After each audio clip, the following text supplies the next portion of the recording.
দেশের সেবা করেও মিলছে না প্রাপ্য। কেন্দ্রীয় সরকার দীর্ঘদিন ধরে তাদের দাবি উপেক্ষা করে আসছে। এই অবস্থায় প্রতিবাদ ছাড়া আর কোনো পথ নেই।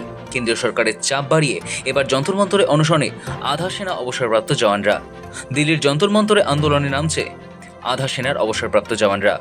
কেন্দ্রীয় সশস্ত্র পুলিশ বাহিনী সিএপিএফ এর অবসরপ্রাপ্ত কর্মীদের তরফে আগামী 12 নভেম্বর যন্তর মন্তরে অনশন কর্মসূচি ঘোষণা করা হয়েছে। 12 नवंबर से और 18 नवंबर तक जंतर मंतर पे सांकेतिक हड़ताल होने जा रही है। पूर्व भारत सैनिकों की, एक्स पैरामिलिट्री वेटरन्स, वीरांगनाओं की अपनी जायज मांगों को लेकर हिंदुस्तान के इतिहास में पैरामिलिट्री का जो इतिहास है, हमारे आंदोलन का जो पिछले 11 साल से सड़क से हम संघर्ष कर रहे हैं, फर्स्ट टाइम जब 7 दिन की ये जो है 12 से 18 तक सांकेतिक भूख हड़ताल चलेगी। এক্স প্যারামিলিটারি ফোর্সেস ওয়েলফেয়ার অ্যাসোসিয়েশনের সমস্ত সংগঠন সরকারের কাছে একগুচ্ছ দাবিতে এই আন্দোলনের ঘোষণা করেছে।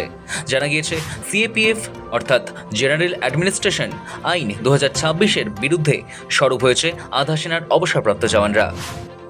9 এপ্রিল থেকে কার্যকর হওয়া এই আইন সিআরপিএফ এবং সিআইএসএফ সহ সমস্ত কেন্দ্রীয় বাহিনীর ক্ষেত্রে প্রযোজ্য। এই আইন বাতিল ও পুরনো পেনশন স্কিম পুনর্বহালেও দাবি জানিয়েছে কেন্দ্রীয় বাহিনীর প্রাক্তন কর্মীরা।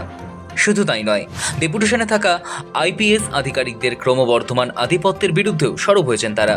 এক্স প্যারামিলিটারি ফোর্সেস ওয়েলফেয়ার অ্যাসোসিয়েশনের প্রধান রণবীর সিং অভিযোগ করেন, কেন্দ্রীয় সরকার দীর্ঘদিন ধরে তাদের দাবি উপেক্ষা করে আসছে। এই অবস্থায় প্রতিবাদ ছাড়া অন্য কোনো পথ নেই। सरकार से हम गुहार लगाएंगे कि मोदी जी, अमित शाह जी, आपने तो हमें कभी बुलाया भी नहीं, बुलाना तो दे ही सकते हैं। क्या करोगे आपको हमने सैकड़ों गुहार लगाई। ये मेरी आवाज नहीं है, ये 20 लाख पैरामिलिट्री परिवारों की आवाज। हम आपसे बार बार गुहार लगाए हैं कि 20 मिनट तो दीजिए ना, ये झूठी दिवाली हमें कबूल नहीं है।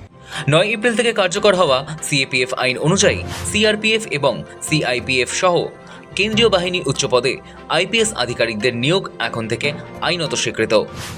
নয়া আইনে সিএপিএফ এর মোট আইজি পদে 50% আইপিএসদের জন্য সংরক্ষিত থাকবে। এডিজি পদে অন্তত 67% ডেপুটেশনে থাকা আইপিএসদের দ্বারা পূরণ করা হবে। সিএপিএফ এর সমস্ত স্পেশাল ডিরেক্টর জেনারেল এবং ডিরেক্টর জেনারেল পদে শুধুমাত্র আইপিএস ক্যাডারের জন্য সংরক্ষিত থাকবে। গ্রুপ এ সিএপিএফ আধিকারিকদের জন্য ডিআইজি পদের 50% সীমা তুলে দেওয়া হয়েছে, যার ফলে আইপিএস কর্মকর্তাদের সংখ্যা আরও বাড়ানোর সুযোগ তৈরি হয়েছে। অতীতে এই ধরনের নিয়োগ নির্বাহী আদেশের মাধ্যমে করা হতো, কিন্তু এখন সেগুলিকে বিধিবদ্ধ মর্যাদা দেওয়া হয়েছে। এই প্যারামিলিটারি ফোর্সেস ওয়েলফেয়ার অ্যাসোসিয়েশনের অভিযোগ, সরকারি সুপ্রিম কোর্টের এক নির্দেশ বাতিল করার জন্য এই নতুন আইন কার্যকর হয়েছে। গত বছর সুপ্রিম কোর্ট স্বরাষ্ট্র মন্ত্রককে 2 বছরের মধ্যে সিএপিএফ এর 5টি শাখা বিএসএফ, সিআরপিএফ, সিআইএসএফ, আইটিবিপি এবং এসএসবিতে আইজি স্তর পর্যন্ত আইপিএস কর্মকর্তাদের ডেপুটেশন পর্যায়ক্রমে হ্রাস করতে এবং 6 মাসের মধ্যে ক্যাডার পর্যালোচনা সম্পন্ন করার নির্দেশ দিয়েছিল।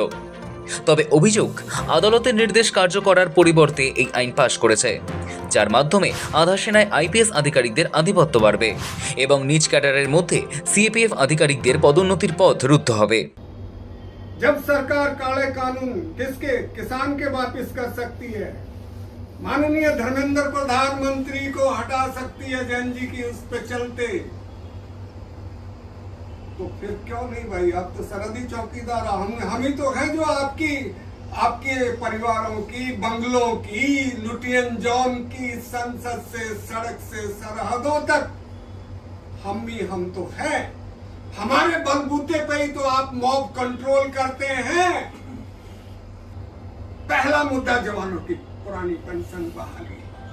आपके लिए फख्र की बात कि हिंदुस्तान के इतिहास में ऐसा पहली बार हुआ जब देश के पैरामिलिट्री अलायंस को, जो है एसोसिएशन को, ऑनरेबल जस्टिस रंजना देसाई बुला के और बात की। हमने आपके मुद्दों पे बात की, तो चलते हैं।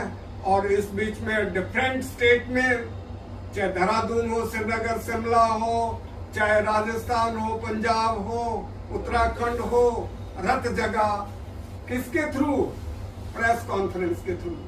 और लास्ट में एक प्रेस कॉन्फ्रेंस दिल्ली में होगी, उसके बाद 7 दिन की लगातार 12 से 18 तक भूख हड़ताल।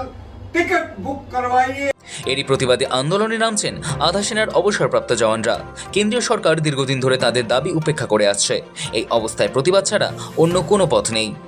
দাবি এক্স প্যারামিলিটারি ফোর্সেস ওয়েলফেয়ার অ্যাসোসিয়েশনের। ব্যুরো রিপোর্ট, সময়, কলকাতা।